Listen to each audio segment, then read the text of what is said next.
Bonjour à toutes et à tous et bienvenue sur la chaîne Ingénieur IA. Je suis Zachary Souga et sur cette chaîne en fait on parle de l'intelligence artificielle et en fait je vous montre mon parcours en fait comment je m'y prends pour devenir ingénieur en IA. Donc je vais un tout petit peu agrandir pour que vous puissiez lire. Donc pour le moment, donc sur la chaîne en fait vous avez une playlist sur Python. Donc on va apprendre le langage Python. J'agrandis à nouveau. Donc, le parcours, c'est on fait du Python. Et après, on va voir tout ce qui est Git, GitHub. Donc, simplement, c'est un système de contrôle de version. On va voir également les structures de données et les algorithmes, du SQL, le langage SQL, des mathématiques incontournables en intelligence artificielle. On va voir comment préparer et visualiser les données. Donc, la préparation des données se fait avec Panda et Matplotlib. Et pour la visualisation, c'est avec... la préparation se fait avec Panda et NumPy et la visualisation se fait avec Matplotlib. Pour du machine learning, on va utiliser principalement du scikit-learn et pour du deep learning, on va utiliser PyTorch. Alors, pour mettre à disposition nos modèles, pour que d'autres personnes puissent interagir avec ces modèles-là, on va étudier en fait l'un de ces frameworks-là. Donc, on a soit Streamlit ou Flask ou Django. Par la suite, pour empaqueter tout ça, on va utiliser Docker. Et à partir de là, on va commencer à postuler pour des postes juniors ingénieurs en intelligence artificielle. Si c'est quelque chose qui vous intéresse, vous vous abonnez et on fait le parcours ensemble. Bonjour à toutes et à tous. Dans cette vidéo, nous allons voir la différence entre égal, égal et l'opérateur is.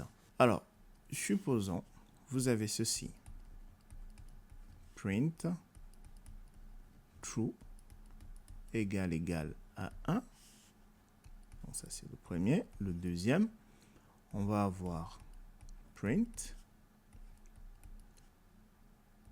chaîne de caractères vide égale à 1. En troisième lieu, on aura print liste vide égale à 1. En 4, on va avoir print 10 égale à 10.0. Donc ça c'est un entier et ça c'est un float. En 5, on aura print liste vide égale à liste vide. Ok, donc dites-moi, mettez la vidéo en pause et dites-moi en fait ce qu'on aura comme impression sur l'ensemble en fait de ceci. Ici, on va avoir true. Ici, on aura false. En fait, il va nous afficher false. Ici, il va nous afficher false. Ici, on aura true.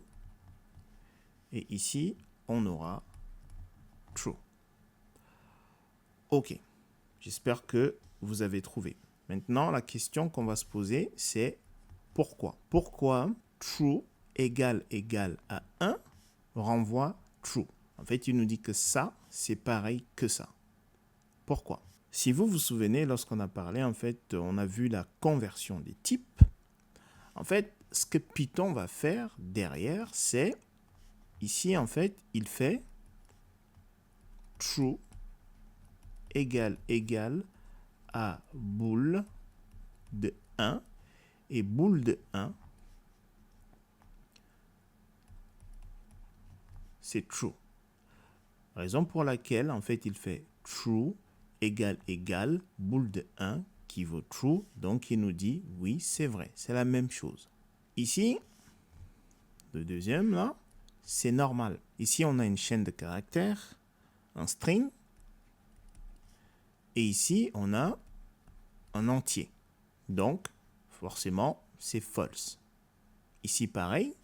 Si, en fait, on venait à faire bool d'une chaîne de caractères, d'une liste vide, en fait, ça, c'est false. Lorsqu'on a vu, en fait, la conversion des types. Par contre, on vient de le voir ici, bool de 1, c'est true. Donc du coup, ça c'est différent. Raison pour laquelle on a false ici. Alors ici, on contrôle que 10 est égal à 10. Oui, c'est vrai. Liste vide égale à une liste vide. C'est vrai. Alors, qu'est-ce qu'on fait ici en fait? Très très important. Ici, on contrôle en fait si les valeurs sont égales. Maintenant, regardez, on va refaire le même exercice, cette fois-ci avec l'opérateur is. Donc à 1, on va refaire print true is 1. On va voir ce que ça va donner cette fois-ci. Et après, print chaîne de caractères vide. Ah, pardon, c'est pas égal, c'est is ici. Donc, is 1. OK. Après, 3. Print liste vide is 1. En 4, on va faire print 10. Je sais pas pourquoi est-ce que je n'arrête pas de mettre égal égal. On va voir is 10.0 et le petit dernier print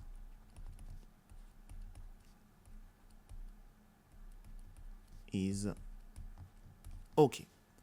Donc, une fois de plus, mettez la vidéo en pause et devinez ce qu'on aura en sortie.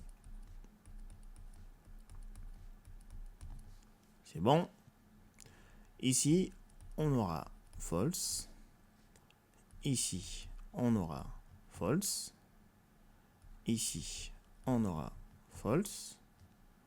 Ici, on aura false. Et ici, on aura false. Maintenant, pourquoi? Ici, true, en fait, is d'abord, qu'est-ce qu'il fait? Is va en fait aller, on va faire ceci. On va dire en fait, ça c'est notre mémoire. Ça c'est également notre mémoire. Donc, is, ce qui va aller contrôler en fait, si true a le même emplacement en mémoire que 1. Ce qui n'est pas le cas. Pareil ici, string, cette chaîne de caractères-là, pardon, n'a pas le même emplacement en mémoire que ce 1-là. Pareil, pour notre structure de données, à chaque fois qu'on a une structure de données, comme ici par exemple, cette structure-là est créée, en fait, est stockée en mémoire dans un emplacement différent que celle-ci. Ils n'ont pas le même emplacement en mémoire. Donc, c'est pareil pour 10, qui est un entier, et lui, qui est en float. Je répète, is vérifie en fait s'ils ont le même emplacement en mémoire. Donc, à retenir, toutes nos structures de données, que ce soit les sets, que ce soit les listes, que ce soit les tuples, etc. En fait, lorsqu'on crée une liste, on va dire ça c'est la liste 1 et la liste 2, ceux-ci en fait, ils ont un emplacement en mémoire qui est différent. Par contre, si on fait, par exemple, print de 1. C'est pas égal, c'est is que je vais utiliser. Is 1. Lui, il nous renvoie true.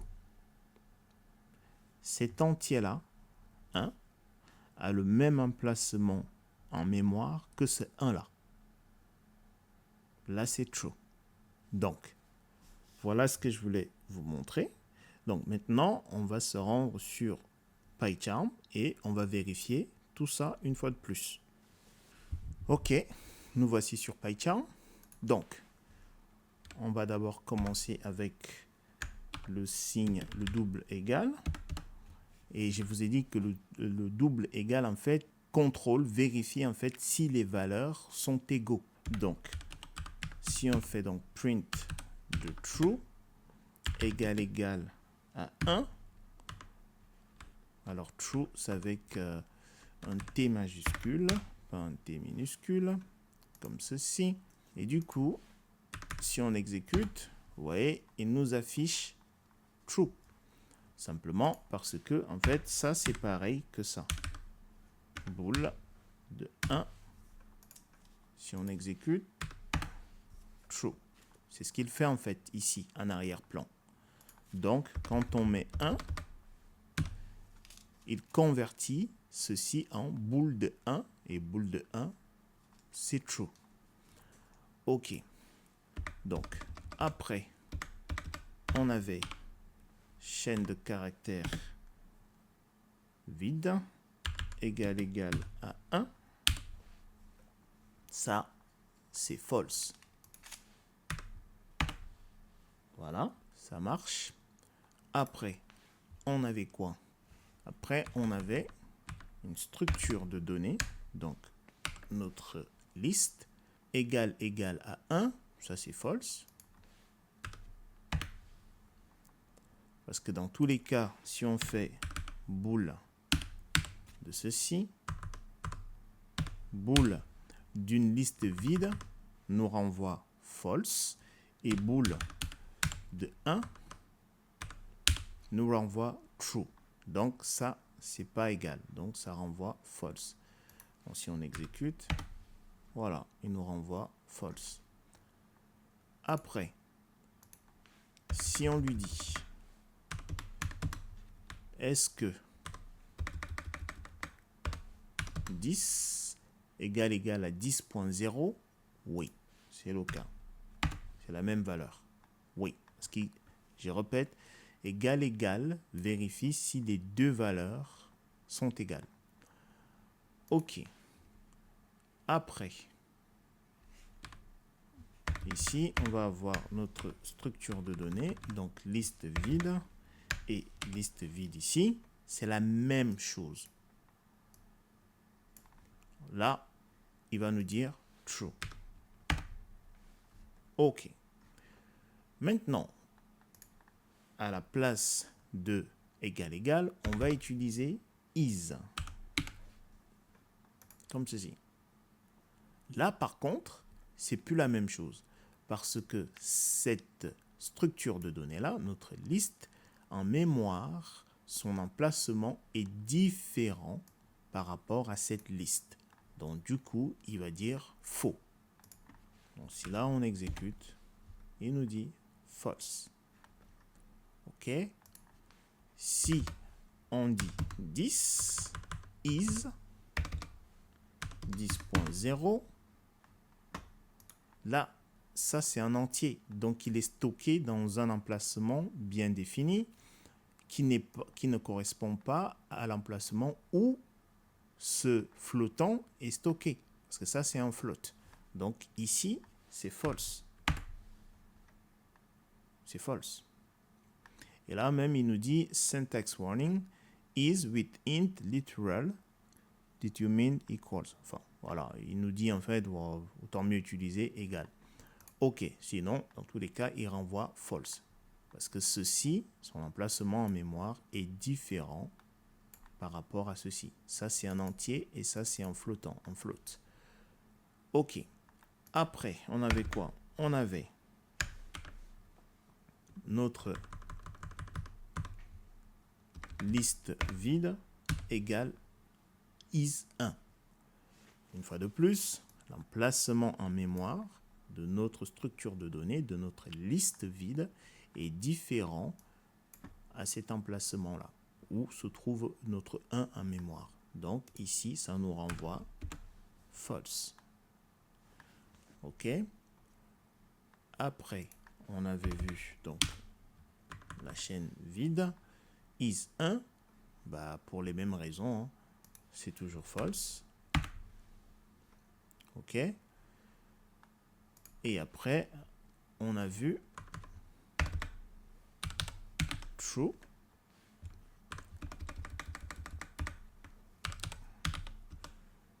C'est true. Is1, pour les mêmes raisons, nous renvoie false. Donc, je répète. Quelle est la différence, donc, du coup, entre le double égal et is? Le double égal contrôle, en fait, vérifie si les valeurs sont égaux. Du coup, 10, c'est pareil que 10.0. C'est la même chose. 10.0, c'est 10. Donc, pareil, true.